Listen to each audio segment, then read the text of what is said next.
Dr. Doyin Okupe joins us in the studio to give perspectives on his latest decision. Many thanks for coming on the program, Dr. Okupe. Thank you, sir. It's interesting that you are leaving the party. What are your real reasons beyond those things that you said in that statement yesterday? Well, they are part of the reasons. You know, it's not that what are my real reasons. Those are part of part of the reasons. And just before I came in, I came across a statement that was made by Ronald Reagan when he was leaving the Democratic Party for the Republican Party.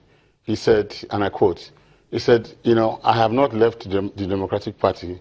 The Democratic Party left me.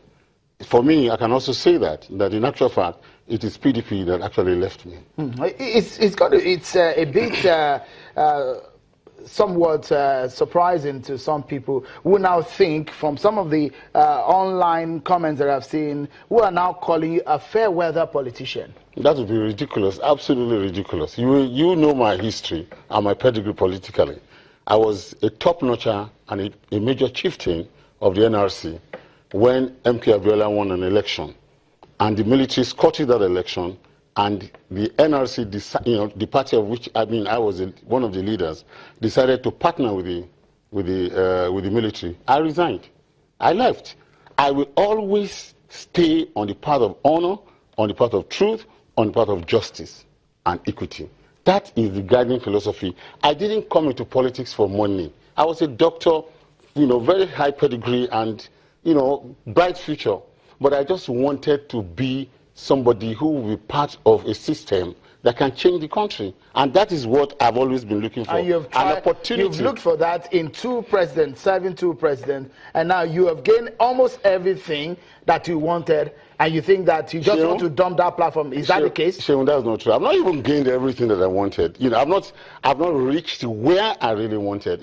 What I've done is, I thank God for whatever I've done, but what I've done is being spokesman for presidents. That is not really where I want to be. I want to be able to do things to show Nigerians that you can still do politics properly and you can have good governance.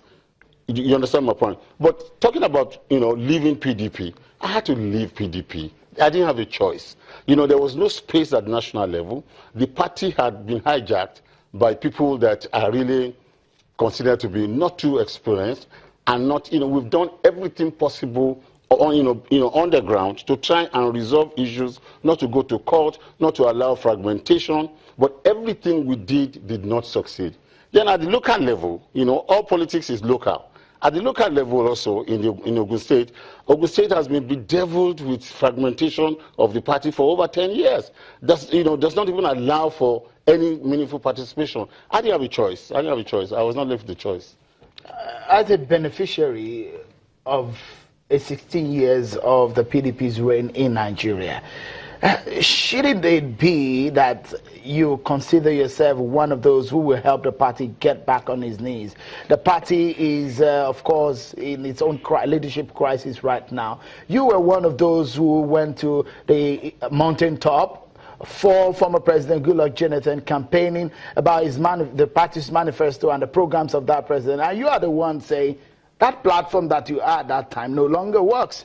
Thank you, Shaun.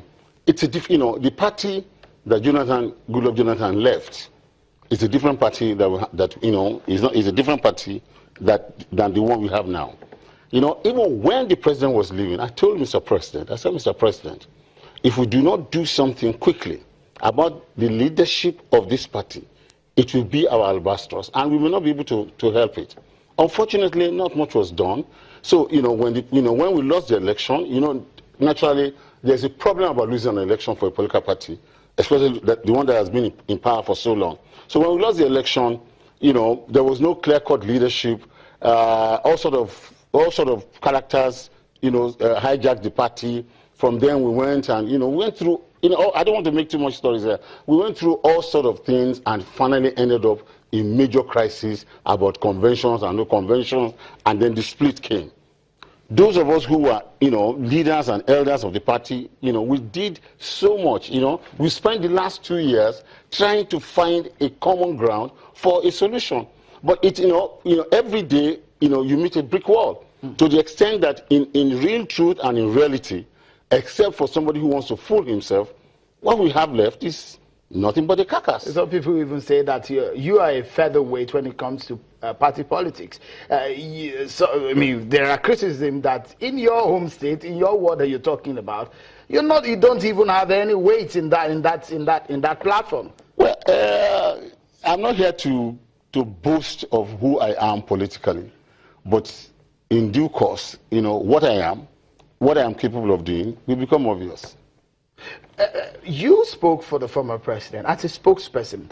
You will start in this same seat to tell me how you were going to beat the APC, how you are going to beat the President Buhari campaign organization, Blue Black, and you are seated. Doesn't it look like you are a failed politician? Because you boasted here that you were going to beat it, and now you're seated as someone who had been beaten. Shehu, calm down. Shehu, in an election, in any competition, somebody is going to win, somebody is going to lose. So if Real Madrid defeats Barcelona, so Barcelona is a failed football team. But did you fail in that context? No, we just lost the election. That's a failure. Yes, we accept failure. You failed? But it does not mean that, I'm a failed politician. Dr. Okupe, do you want me to play back what you said? It will be more embarrassing if you look at it. Let me put it to you. Let me put it to you. Hold on. The nation watched you.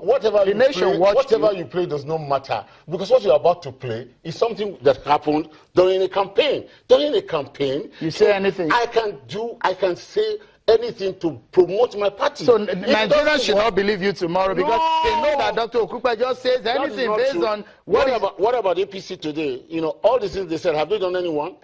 Even the things they put in there. They're talking about what you I'm said. talking about politics. You have said, Dr. Okupe. I am talking about politics. You are not a politician, you're a journalist. In politics, you do everything possible to promote your party. And if it doesn't work, it doesn't work. Even when you have empty boasts.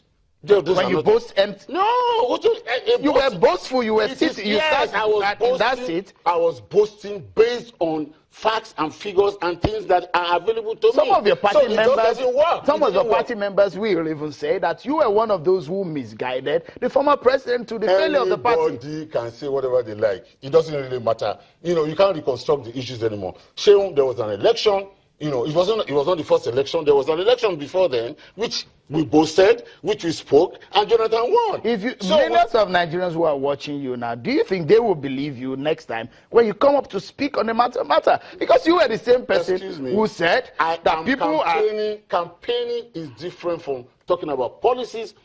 I didn't lie about what Jonathan did. I didn't lie about what the government did. But if I said, look, this election we're going to win, what did you expect me to say? That we're going to lose? Excuse me. That we're going to lose? Nobody says that. What party are you going to now? Why should I go to any party? I'm 65 years old. I've been in this game for 37 years. If I decide to say, so far so good, I'm fine. But have you gotten what you wanted? No, really. So where are you going to I'm going to pray. You are praying about it. Dr. Okupe has suddenly become a prophet of some sort. No, you've become spiritual. You have made a major error. I have always been spiritual. The fact that you see people on television and you see them on newspapers does not mean that you know who they really are. I have always been a spiritual person. Your political decision will be based on your spiritual. God orders the steps of the righteous, and I'm a righteous person. God directed you to join the PDP when you joined? Of course. So God ordered you to leave too? Did God order you to leave also? I am following the dictates of the spirit and of my mind.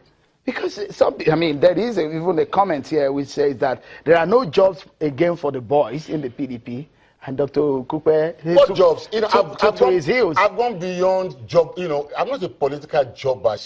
I have been in this game for so long. I have a pedigree. I'm a professional. I'm not a jobber. What jobs do I want? I'm not a jobber. If I wanted to be something, okay, even when people something say that you are now broke. Broke. Broke? Who is not broke? When you left that government, someone said you're broke. Sure, I'm sure you two are broke. I'm not broke. You're sure? I'm okay with my job. We go on a break now, and when we return, Dr. Okupe will be talking to us on some other issues relating to the state of the nation. And as former PDP ministers want President Buhari to be back in time and should run for office for them to beat him at the 2019 polls. Interesting, isn't it? That and more. Join us again.